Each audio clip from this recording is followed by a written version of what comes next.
what is Scripture and what is canon? These are not necessarily the same thing. When you call something Scripture, what you simply mean is it's some kind of writing that is taken by somebody as holy and authoritative, somehow sacred. Now, different religions, some religions don't have what we would normally think of as Scripture in Islam, Judaism, or Christianity. They might have lots and lots of holy writings, but they don't have a particular bounded body of writings that they call Scripture. They have lots of Scripture. What makes something Scripture, though, is that it's taken to be authoritative and holy by some particular community.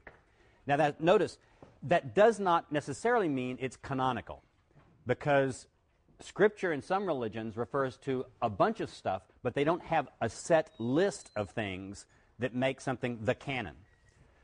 Judaism, Islam, and Christianity all have basically canons. That is, it's the Quran for Islam, it's the Hebrew Bible for Judaism, and it's the Hebrew Bible plus the New Testament, and we'll talk about some other writings too, for Christians. What does it mean to call something canon that makes it different from Scripture?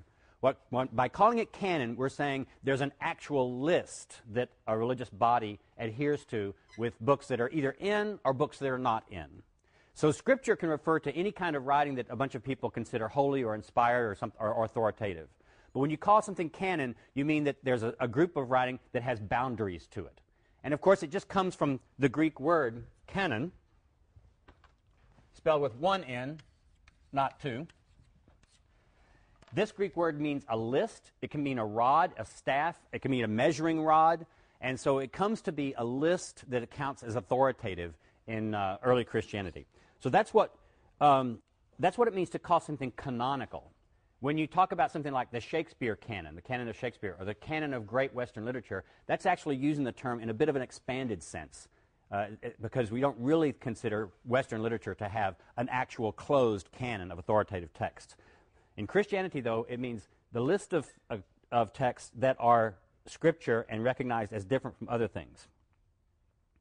We have to first also recognize that the early Christians, it seems like from the very early period, at least a lot of them, accepted Jewish Scripture as their own.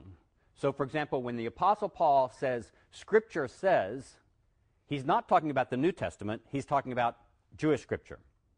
So almost all the early Christians, they didn't know, the people writing the New Testament didn't know they were writing the New Testament. They just thought they were writing a gospel or a sermon or a letter or something like that. So when you see the term Scripture in the New Testament, every time except maybe one time, and we'll talk about this when we get to it, it refers to Jewish Scripture that Christians accepted, followers of Jesus accepted as their own.